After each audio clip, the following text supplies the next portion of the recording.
magluto tayo ng pinakbet. Okay, ito yan. Okay? Yan. Okay, ilalagay natin lahat ng sahog, konti-konti. Dito. Una, nagprito muna ako ng baboy. Pagkatapos, ilalagay ko na ito. Ahanguin ko muna itong baboy. Okay. Yan. Tapos ilalagay natin mamaya pag nilagay na natin lahat ng mga gulay. It's a very simple recipe. Bayan. Actually, ito na. So, luto na siya. Ilalagay na natin ang luya muna. Okay. Luya. At konting sangkutsa lang. Okay, stir. Then bawang. Then followed by sibuyas. Okay, lahat andyan na. Okay. So, sangkutsa lang natin. Yan. Pag medyo okay na, lumiwanag na ang sibuyas, katulad ng buhay, may liwanag. Parang miral ko lang yan eh. Okay, lagyan natin ng ilaw. Yan. Para may liwanag ang buhay. Okay. Lalagay na natin ang mga sangkap na gulay. Okay.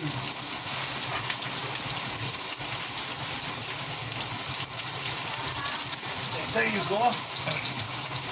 Here it is. Lagyan muna natin yung mga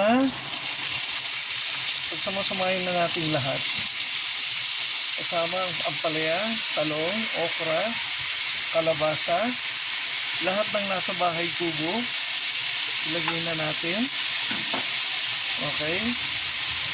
Here it is. Ilagay ko na lahat. Dapat maghahaluin para yung ampalaya maging matamis.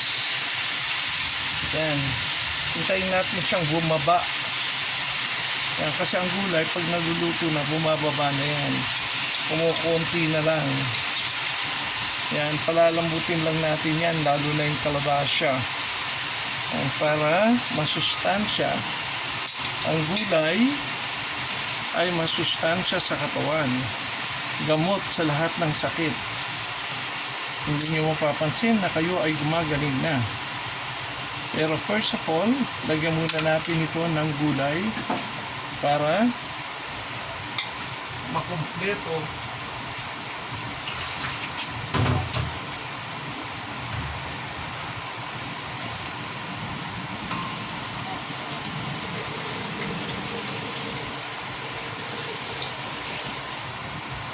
Yan, ganito lang. Lagyan natin siya ng tubig. Yan. Kailangan ng tubig. Parang tayo, para mapawi ang ating uhaw sa pagmamahal. Yan, ganyan lang yan. Oh, huwag mo nang haluin. Takpan na natin. Okay, kailangan yung lumalangoy silang lahat sa lumalangoy sila sa sabaw.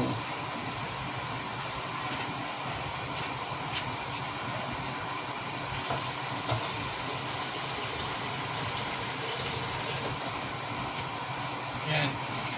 Kasi hihigupin naman niya yan eh. Tapos yung gulay, magtutubig din ng pusa. So, takpan muna natin siya. Babalik tayo mga ka-vlogger. Yan yun. Okay, tignan natin ang baboy. Eto, mamaya na natin ilalagay yan. Takpan muna natin to.